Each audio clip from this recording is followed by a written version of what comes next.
Alright guys, so we just had some pretty major shakeups in Israeli politics as Benjamin Netanyahu's war cabinet that was established in the aftermath of October 7th is now officially completely imploding in on itself with the resignation of Benny Gantz, who is, I guess in Israel, seen as somewhat more of a moderate, keeping in mind that Israeli politics generally is heavily skewed to the right, but this is, as far as I'm aware, the only member, major member at least, of this cabinet that was not a member of Benjamin Netanyahu's Likud party. So we're going to go ahead and watch this statement, loosely translated here by Sky News into English, from Benny Gantz's announcement, and then I'll show you guys a little bit more in terms of what this actually means moving forward. So let's go ahead and jump into this clip here.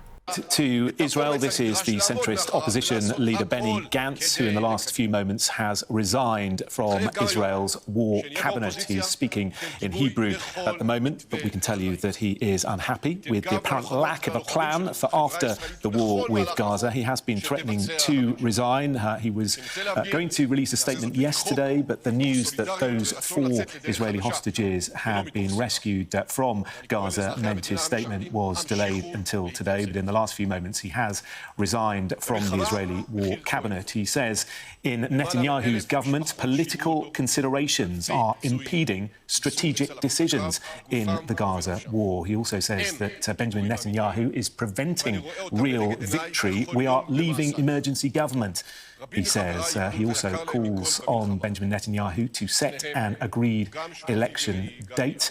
And he's been calling on the Defence Minister, Yoav Gallant, to be brave and do what is right, and presumably follow his lead by resigning from the war cabinet. Okay, so in terms of his argument there, that Benjamin Netanyahu is putting his own personal political career ahead of a coherent plan for what happens in Gaza once this genocide completely comes to an end, and also a coherent plan for actually getting the hostages back to Israel from Gaza, he's 100% correct, right? Benjamin Netanyahu is facing corruption charges potentially inside of Israel, and the second that basically this war ends, that will spell the end of Benjamin Netanyahu's political career. So he has every incentive in the world to continue this and expand this as much as he can possibly get away with, right? So he's 100% correct on that front. Now, Benjamin Netanyahu has been absolutely freaking out over the last number of weeks, trying to get Benny Gantz to not resign from this war cabinet, because Benny Gantz being in that position on the war cabinet gave Netanyahu a little bit more legitimacy on the world stage, right? Again, because Benny Gantz is seen as somewhat more of a less fringe lunatic than Benjamin Netanyahu. So here was one of the recent statements that we had from Bibi just a couple of days ago. He said, "A few hours ago, the entire state of Israel mourned and saluted the late hero of Israel, Arnon Zamora." I don't know if that's like an IDF soldier who died or whatever the case may be, but he says, "Israel is in an existential war on several fronts. My son, this is not the time to abandon the campaign. This is the time to join forces. Citizens of Israel, we will continue until victory and the achievement of all goals of the war, primarily the release of all of our hostages and the elimination of Hamas." Now, anybody who's been paying attention over the last number of months, I think would realize at this point that these two priorities, as he says, or goals, are completely contradictory, right? If you want the hostages to be returned to Israel, we know exactly how you could go about doing that. You could implement a permanent ceasefire, right, which is something that has been on the table for months and months and months, that Israel has repeatedly, under Benjamin Netanyahu's guidance, rejected, right? So you could go about with that strategy to get the hostages returned back to Israel, or you can continue with this fruitless military campaign that is doing absolutely nothing other than leading to endless, countless Palestinian civilians being massacred and very little hostages being returned to Israel, as well as potentially even more danger to Israeli hostages who have died in higher numbers from a military campaign than have been rescued through military means. So I think, again, it's very clear exactly what Benjamin Netanyahu's goals are right now. Now, I found this article here from Vox News' Zach Beauchamp, giving us a little bit of a perspective in terms of what this resignation actually practically means moving forward. So a little bit of details here from Zach. He says, on Sunday, Benny Gantz, the leader of National Unity, Israel's second largest political party, resigned from the country's ruling government. His decision made headlines, but its actual effects on the war in Gaza and Israel's political future remain unclear. So it should be noted that this is not going to lead, potentially, it possibly could, but most likely is not in an immediate sense, going to lead to Benjamin Netanyahu being forced from power. Right? We're just talking about the war cabinet. We're not talking about Benjamin Netanyahu's governing coalition inside of Israel. This is just specifically the war cabinet that he resigned from. So Benny Gantz is not necessary in terms of keeping Benjamin Netanyahu in the prime minister's position, right? But they continue. They say Gantz's departure was not a surprise because back in late May or mid-May, he laid out an ultimatum.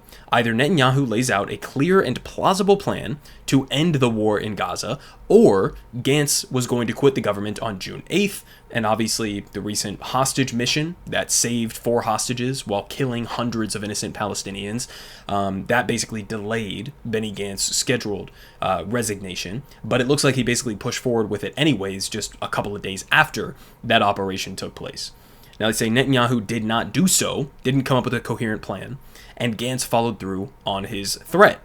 Now they say, though Gantz is correct that Israel's lack of a defined endgame is strategically disastrous, he simply didn't have enough influence inside the government to force Netanyahu to adopt a coherent strategy. Indeed, the prime minister still has enough seats in the Knesset, or Israel's parliament, to remain in power even after Gantz's resignation, meaning that there will be no immediate change in government, but we did just see Benny Gantz calling for earlier elections to take place inside of Israel, presumably to replace Benjamin Netanyahu. Now, I've seen polling data on that.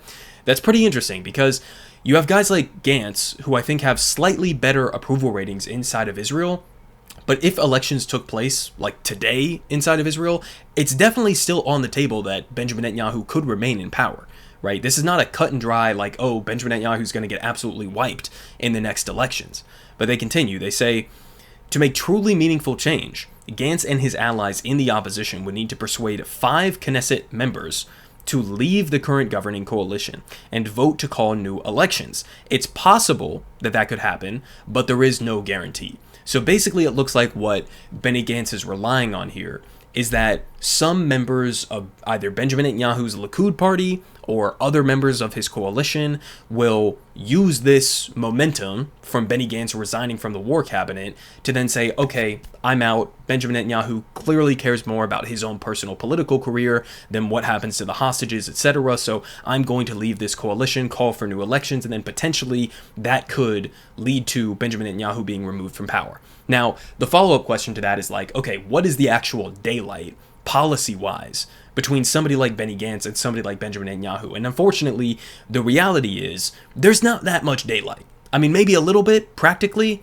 but there's no daylight in terms of the endless, slow-rolling ethnic cleansing of Palestinians in the West Bank.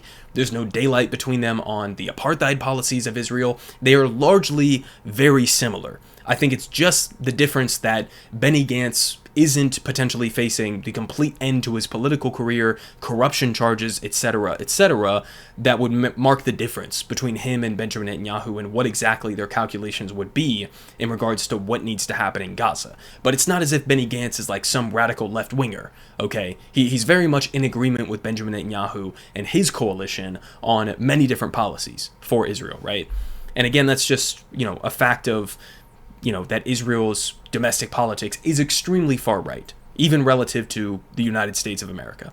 Now, they continue down here saying that while Netanyahu can survive without Gantz, he cannot survive without the extreme right religious Zionism party.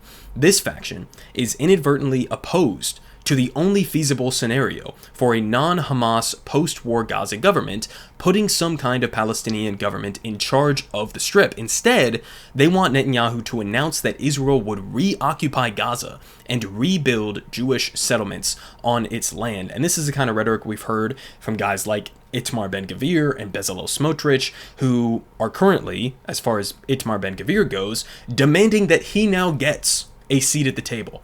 So Itamar Ben-Gvir, a guy who has formerly in Israel been convicted of incitement of terrorism, is now demanding that he gets a seat on the Israeli war cabinet due to Benny Gantz's resignation. Now, I shouldn't at this point need to even tell you guys how much of an unmitigated disaster having somebody like Itamar Ben-Gvir with direct control over the policy inside of Gaza right now would be. I mean, this is a guy who has been very openly explicit about saying, I mean, at one point he literally said, I want to go and live in Gaza. Right, so he wants the total ethnic cleansing of Gaza. He wants to be able to reestablish Jewish Zionist settlements inside of Gaza. And he personally wants to go live in Gaza, right? So these are some of the most insane people in the world, right? Especially inside of Israel.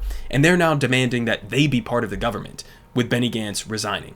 Hopefully that doesn't happen. Although, again, it's not clear exactly how much influence a guy like Benny Gantz actually had in terms of the direction of the war in Gaza, right? But they continue. They say, Netanyahu cannot endorse such a plan without a rebellion inside his Likud party.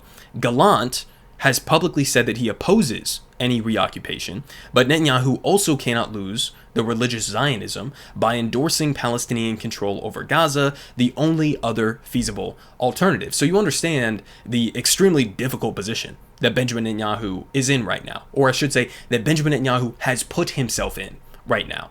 Because the only thing keeping himself in power is the fact that he's maintaining this extremely delicate balance between members of his own party, right, the Likud party, many of whom are like slightly less extreme than him, and he's maintaining the balance between them and hardliners like Itamar Ben-Gvir and Bezalel Smotrich. If any part of that coalition fractures, then Benjamin Netanyahu is fucked. Right? So he's constantly having to walk this tightrope of, okay, I can't really bring about an end to the war because then Itamar Ben-Gvir and Bezalel Smotrich will screw me and then I'll be out of power and then my career is done. But I also can't really piss off the slightly more moderate members of my own coalition because then I'll also be fucked. So it's like he's put himself in an impossible situation right now where in terms of his own personal calculus, the only thing that makes sense is to continue this indefinitely or to expand this to a broader, conflagration with Hezbollah or Iran or whatever the case may be. That's the incentive for Benjamin Netanyahu right now, which makes this an even more terrifying scenario. Now they continue. They say the only option for Netanyahu to keep his government together has been keeping the war going indefinitely. Again, exactly what I was just saying, over Benny Gantz's objections. And that's exactly what has happened. Ultimately, Gantz felt that he could no longer participate in a government so blatantly putting Netanyahu's political interests over Israel's national interests. And on that, again, hard to say he's wrong, right? He seems like he's completely correct on that.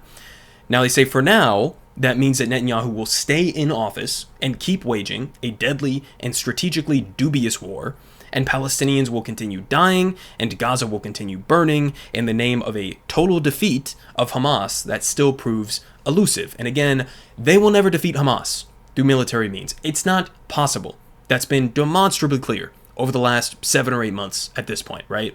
They say this nightmare will continue until the coalition cracks or Netanyahu is forced out by other means. There's only one plausible way that Gantz's resignation in particular could hasten the collapse of Netanyahu's government, and that is by triggering defections from Gallant or others on the more centrist side of Netanyahu's Likud party. And they say traditionally, Likud was Israel's leading center-right party, but in the past few years of Netanyahu, it has undergone a trajectory similar to the Republican Party under Donald Trump, a lurch to the radical right. However, some more traditionally minded Likudics may remain in the party's Knesset delegation, and Gallant is their leading figure. So I guess what Gallant does moving forward from here may have a potential big impact on whether or not Benjamin Netanyahu is even able to stay in the position of the prime minister. Now they say if managing Netanyahu and the war without Gantz proves intolerable to this faction, the more slightly moderate faction in the Likud, it's possible that they could rebel. This would entail voting with Gantz and other coalition parties in a parliamentary motion to dissolve the government and schedule new elections. And if elections do happen, polling suggests that Gantz is heavily favored to become the next prime minister of Israel. So he obviously has his own personal political reasons to make this kind of a move at this point, because the polling data, again, shows it's plausible he could be the next prime minister. If you get some defections from the Likud party or from Benjamin Netanyahu's coalition, then potentially he could become the next prime minister. Now, in terms of this affecting the immediate genocide in Gaza, it doesn't look like this is going to have an immediate impact, right? Now, it could have shakeups, again, if you have some defections from Netanyahu's coalition, and that's a really delicate balance that he's trying to manage right now. But again, it's important to focus on, in the broad scopes of things, there is not much disagreement in Israeli politics, in the Israeli Knesset. There's not much disagreement when it comes to the apartheid, when it comes to the slow-rolling ethnic cleansing, even when it comes to Israel's military actions inside of Gaza. It seems like these are more disagreements around the edges, right? What is the actual plan for what happens in Gaza after the war is done, right? What is the actual plan to immediately try to get the hostages back from Gaza to Israel? It seems like these are sort of small disagreements around the edges more than structural disagreements, okay? So it's important to focus on that because there are a lot of, mostly liberals that I see at least, who will use Benjamin Netanyahu being a far-right ghoul as sort of an excuse to overlook the structural issues with the government, with the state of Israel, and their oppression of Palestinians. And they'll pretend as if, oh, it's just Benjamin Netanyahu, he's a bad apple, he's the origin of this, he's the cause of all of this chaos and oppression and violence and all of that. And it's like, no, not really. If Benny Gantz was the prime minister right now, there would probably be some differences in terms of the handling of what's happening in Gaza, but the bloodshed probably wouldn't be that much different. He still would have responded, I think, largely in the same way. Now, we finish off with this. Because here from the Washington Post, they say despite Biden's urging, ceasefire deal shows no progress. They say rescue operation may diminish prospects for U.S.-backed plan to release remaining hostages in Gaza, flood humanitarian aid, and permanently stop the fighting and withdraw Israeli troops. So at this point, guys, on the one hand, again, we have Benny Gantz resigning from the war cabinet, which could be potentially huge, yet to be seen exactly how this is going to play out. It could be huge. It also could be potentially meaningless in terms of trying to save as many lives in Gaza as is physically possible. And on the other hand, we still have this nebulous ceasefire proposal that Biden initially said was an Israeli proposal, and then the Israelis came out and they said, fuck no, that's not our proposal. We don't agree with core parts of this that you outlined, and that's basically just still up in the air. I mean, how much more humiliating can all of this get for Joe Biden, right? And for Democrats broadly, right? Because I expect Republicans to be absolute demons and ghouls when it comes to support for Israel. But just as an example, like you had Chuck Schumer, who a while ago, I think a couple months back, came back and sort of like loosely called for a change in government in Israel. Basically alluded to the idea that Benjamin Netanyahu should not be in power inside of Israel. And then turns around and, along with Mike Johnson, the Republican Speaker of the House, invites Benjamin Netanyahu to come and speak in front of Congress, right? And at the same time, you have Democrats like Joe Biden, who are just humiliating themselves over and over and over again, in this case, pretending as if a ceasefire proposal was actually Israel's ceasefire proposal, but at the same time, Israel is not in favor of that ceasefire proposal, and they're rejecting United Nations Security Council resolutions to try to get that ceasefire proposal implemented. I mean, what are we supposed to do with this kind of information? I mean, it's very clear at this point, as was outlined there by Benny Gantz, that Benjamin Netanyahu has absolutely no interest whatsoever in ending this war. He certainly doesn't want a permanent ceasefire in place. Basically, what this ceasefire outline that Joe Biden has been pushing for is calling for is the exact same thing that they've been saying from the beginning. Essentially, what they're trying to do is they are trying to redefine eliminating Hamas, removing Hamas from power entirely, as some sort of a ceasefire proposal. What kind of ceasefire proposal have you guys ever heard in your entire lives has required one side of the negotiating team, right, in this case Hamas, to completely relinquish power, right? To completely dissolve themselves from existence? That's the kind of demand that is being made right now. And I'm not saying that as if I'm somebody who desperately wants Hamas to remain in power in Gaza. I honestly don't. But I recognize that Hamas only exists for structural reasons. Hamas exists because the Israeli occupation exists, right? And so you have to address those underlying conditions in order to remove Hamas from power. But what Biden is basically trying to do here is to say, Hamas has to agree to completely remove themselves from power, to unilaterally disarm, and to basically surrender amidst this Israeli onslaught, amidst this Israeli genocide on the Palestinian people, and that's what's going to be the ceasefire agreement. Does that sound like something that's plausible that Hamas is going to agree to? Okay, we just completely give up. We're going to end all of this. We're going to remove ourselves from power. and allow what? Israel, the United States, some other corrupt Gulf monarchies to come and decide what happens to the Palestinian population in Gaza? Does this sound like a coherent policy proposal? Of course not. Of course not. And so really what this whole ceasefire back and forth, seems to be, at least to me, is yet another distraction. It's a chance for them to say, we put a deal on the table, even though Israel never agreed to it. We put a deal on the table. Now it's on Hamas. Stop asking us questions. Israel gets to continue the war until Hamas agrees to completely surrender, which is something they know Hamas is not going to do, right? So it's just a lazy excuse to continue with this onslaught, continue with this genocide into infinity, I guess, until the entire hospital system, the entire education system, the entirety of the mosques and the churches and the refugee camps in Gaza have been destroyed, and until life in Gaza is completely unlivable, right? That's what it seems like the trajectory is that we are on right now. So I guess it's somewhat positive news that we have somebody like Benny Gantz resigning, maybe putting a little bit of pressure on Benjamin Netanyahu to come up with some sort of a coherent strategy. Again, in terms of the immediate future, it doesn't look like this is going to have an absolutely massive impact, but it's definitely giving you an indication where even guys like Benny Gantz, who's not a leftist, right? He's not even a liberal, but even guys like Benny Gantz are coming to the recognition that, oh, this guy, Benjamin Netanyahu, does not give a single solitary shit about the hostages. He certainly doesn't care about Palestinians, right? But he doesn't even care about the Israeli hostages. So I'm going to resign from his war cabinet in protest of his incoherent genocidal plan, right? So that's where we're at right now. And I'll keep you guys updated in the next couple of days to see what kind of fallout comes from this. Certainly going to be interesting. I hope that it shakes something up to its core. I hope that this somehow, by some sort of a butterfly effect, leads to the end of this genocide. But I'm not going to keep my hopes up. So we'll have to keep following this story as it progresses. Politic guy has the best politic. Believe me, no one does it like him.